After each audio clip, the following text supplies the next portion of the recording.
Hi, we are Orion. I'm Rithika. I am Minju. I am Meher. And I am Aisha. When we came across the BIEA competition, we knew that we wanted to join. Considering that we live in a country where plastic pollution is a familiar sight, aware of the consequences that pollution can do to our ecosystem, we wanted to make a difference, and this competition provoked us to take action against it. We wanted our vehicle to be innovative but realistic. For instance, one of the vehicle's additions is rakes. The rakes are uniquely designed to be able to accumulate the trash rapidly and put it into the bins through the use of conveyor belts. Furthermore, we use solar energy, which is a renewable source. For the vehicle to perform its task automatically and efficiently, it is vital that we choose the right type of sensors to help our vehicle map out the most efficient collection route. There are 4 types of sensors used within our vehicle, and they are photoelectric sensors, a Fourier transform infrared spectrometer, a LiDAR sensor, and a camera. Our vehicle is devised to work in a variety of environments, so it should be able to operate safely in most areas, as it also requires very minimum human assistance to function. Nonetheless, there may be a few uncertainties when operating the vehicle. Firstly, if water enters the vehicle's computing or hydraulic system, it may cause the vehicle to break down. However, this is unlikely due to the structure of our vehicle. Secondly, our vehicle is uniquely designed to work in remote areas and not in congested areas, like a crowded beach. This is because it may be risky for the people surrounding it, and it doesn't have the appropriate sensors to function around individuals. Our completion of the competition under the current circumstances highlighted our skills and allowed us to develop new ones which can be applied to various future situations.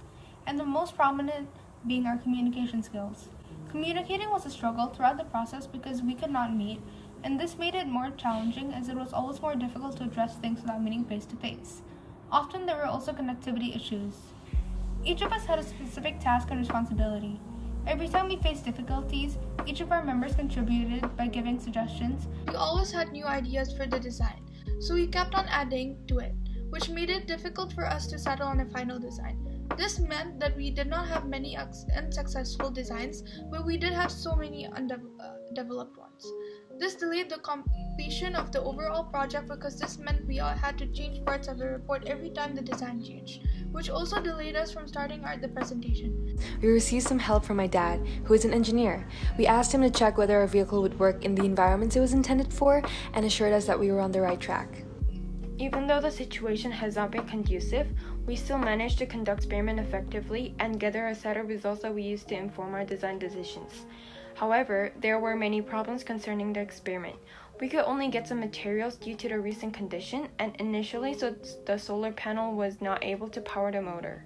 To solve this problem, we had to order another one. Only one person experimented because we were not allowed together to do it.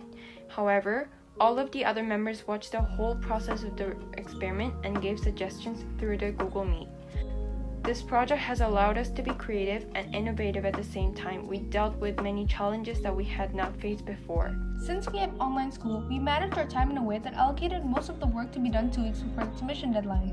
However, if we had an earlier deadline for the completion of each task, we would have spent more time identifying potential challenges and focusing on our designs. Additionally, many resources were unavailable. Online stores were mainly closed due to the Ramadan holiday, which made it more difficult for us to get materials for experimenting and research. So the main thing we would have done differently is complete some parts of the competition earlier, like the reports, so that we were able to improve our design further. The pandemic created a unique situation which caused a lot of demotivation in the early stages of the competition. Therefore, we realized the importance of effective time management. We needed to be able to set less flexible personal deadlines and set priorities in order to operate at peak efficiency. We also needed to find ways to avoid distractions during online meetings, as we would easily go off topic. There were many instances when things did not go to plan due to the lack of communicating.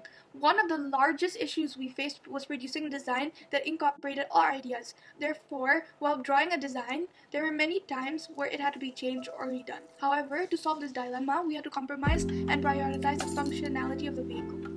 The guidelines stated that the vehicle has to be designed to operate in remote areas. However, if the competition required us to design a vehicle for areas like a park or some other area with cellular network, we would have installed a wireless ultrasonic sensor that requires 3G network to the waste bins. That would inform people when the bins in the vehicle are full of trash. Therefore, regular checkups would not be necessary.